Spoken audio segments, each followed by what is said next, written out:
Welcome back, Sebastian here. So time for my review of Red Bull's 2024 F1 season. So I think, 95%, 99% of F1 fans coming into this season probably thought Red Bull guaranteed Constructors' Championship win. The fact that I'm doing this video and I still have two more to go means that, I think they did much worse than many people anticipated going into this season. And now I think there's a variety of reasons for that. I think some of that was the car was definitely not quite as good as it was last year. Arguably their worst car since, I would say, 2020, even maybe close to that, given that there was more competition. 2020 was basically just Mercedes and Red Bull at the front. And again, I think another big portion of the reason why they didn't win the Constructors' Championship this year is the driver that Red Bull just fired. So let's get started. So starting off with the driver head-to-head, of course, there are two drivers this past season, Max Verstappen and Sergio Perez, and we now know that this was the final season for these two drivers together as teammates. So taking a look at your quality stats first, not particularly close, actually a little bit better than last year though. So Verstappen 23-1, he won the qualifying head-to-head with a median qualifying gap of 0.412 in his favor. When you look at average starting position, average finishing position, 3.54 for Verstappen, 9.42 for Perez, so starting almost 6 positions behind him. And then average finishing position, 2.96 for Verstappen, so improving on his starting position by about half a position on average.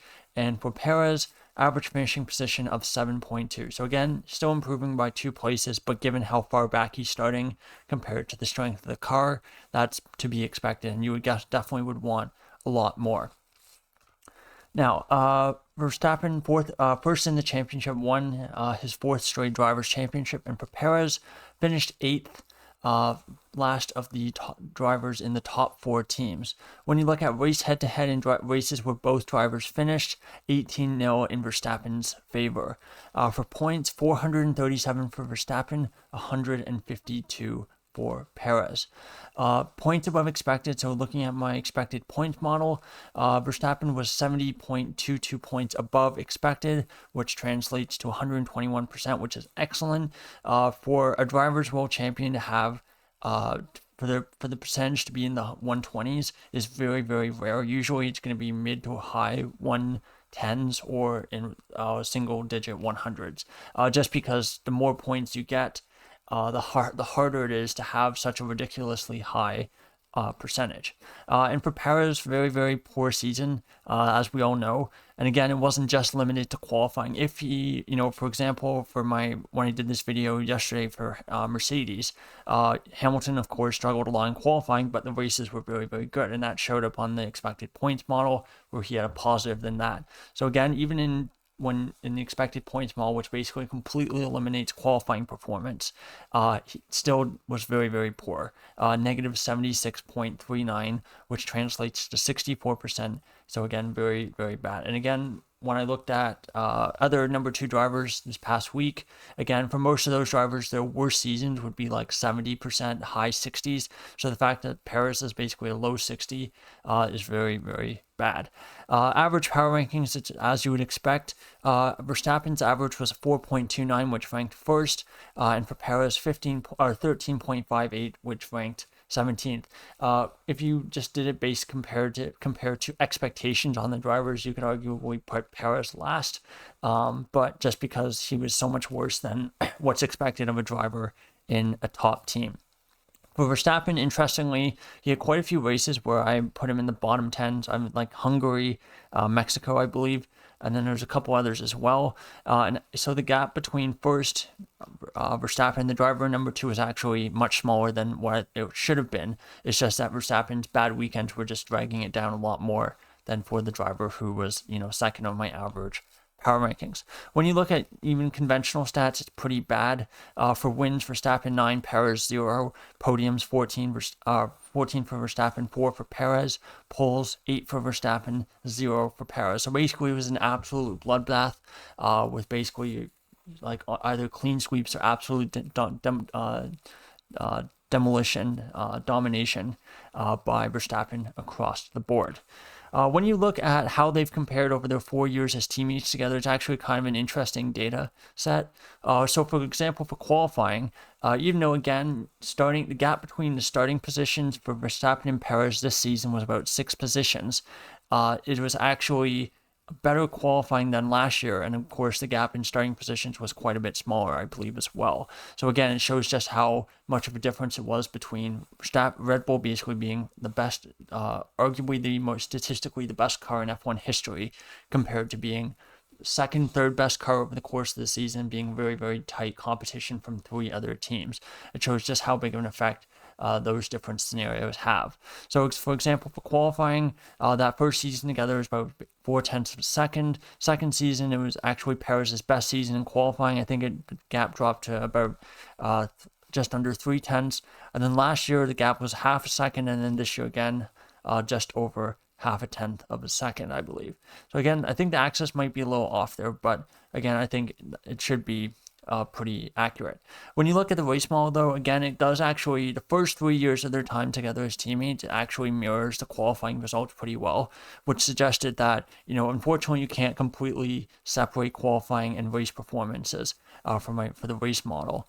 But you can see that first year, not great, score of about 4. Second year, the closest that they were together, the score basically dropped to 2, which again, I think is what Red Bull would see as an acceptable gap between Verstappen and whoever his teammate is.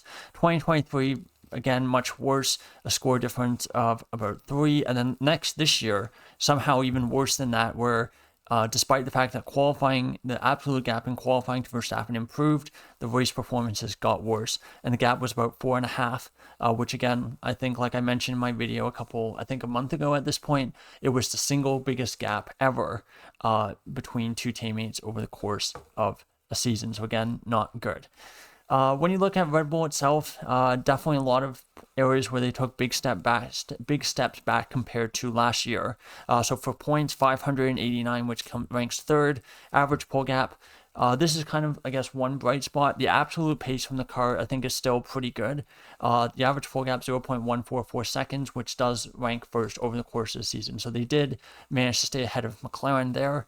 But as we'll see a bit later, if you split it up, basically looking at 3 race rolling average, it tells a bit of a different story.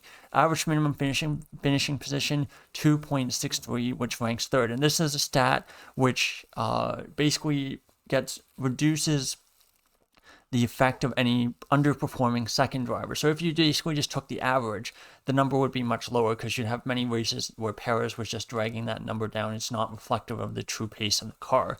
So basically by taking this minimum, it basically takes the best driver's results and basically throws out the results of that number 2 driver quite often.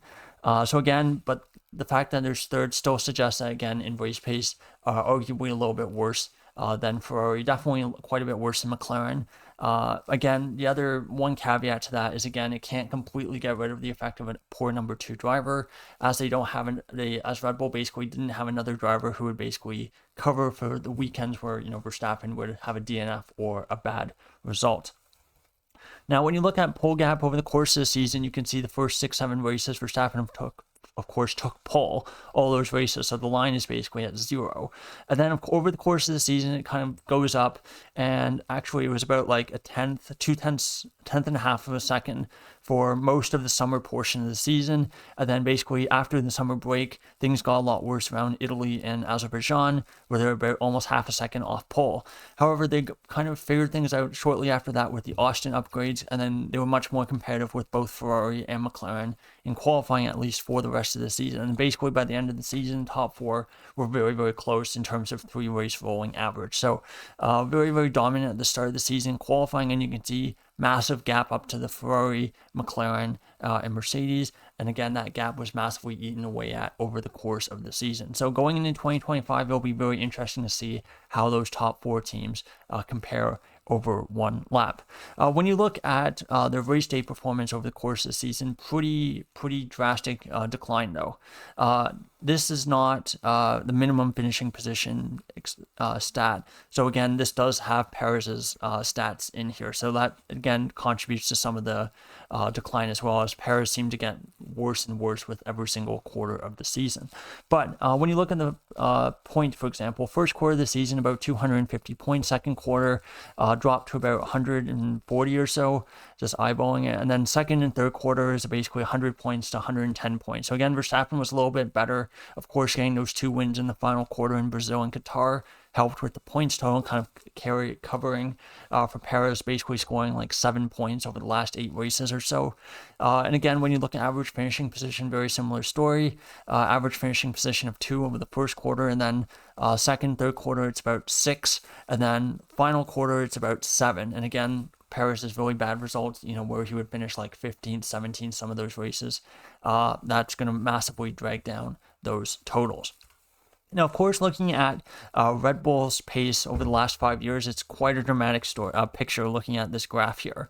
But for example, you can see 2020, where they were a distant second to Mercedes, and then 2021, of course, last year of the old regulations, massive step forward in terms of relative pace.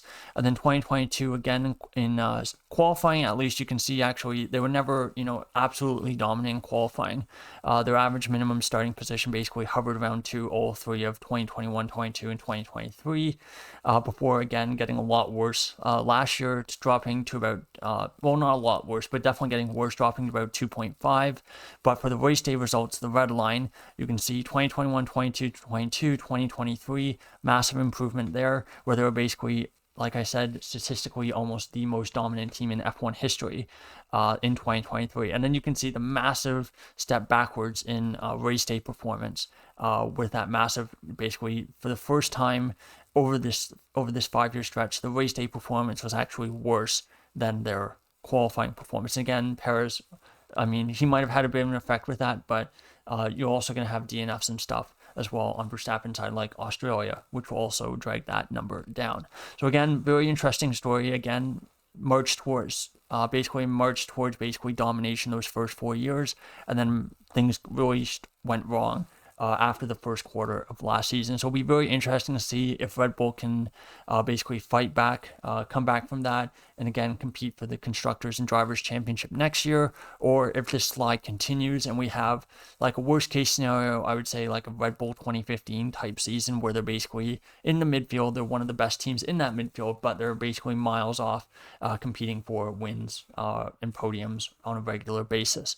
And of course, new driver lineup next year as well, with Liam Lawson making a step up after only 11 F1 races to join Verstappen at the team. Oh, definitely. I think the Constructors' Championship next year is definitely going to be a challenge. They're going to basically need 2022, I would say, levels of dominance over their nearest rivals, assuming that rival is either McLaren or Ferrari, in order to win the Constructors' Championship. So I would say, I think if you have a 2021 type season or something like last year, or this year, I should say 2024, I think it's going to be very, very hard for them to win the Constructors' Championship against either McLaren or Ferrari. Mercedes, I think, are a little bit of a different picture because, again, it'll be a similar situation where you have established elite driver with a rookie coming in. So again, that will kind of negate some of the Red Bull's disadvantage with having Lawson being, of course, very fresh, starting his first full season in F1. So there you go. There's my review of Red Bull's 2024 season. Definitely a season we did not expect. A massive drop-off in pace.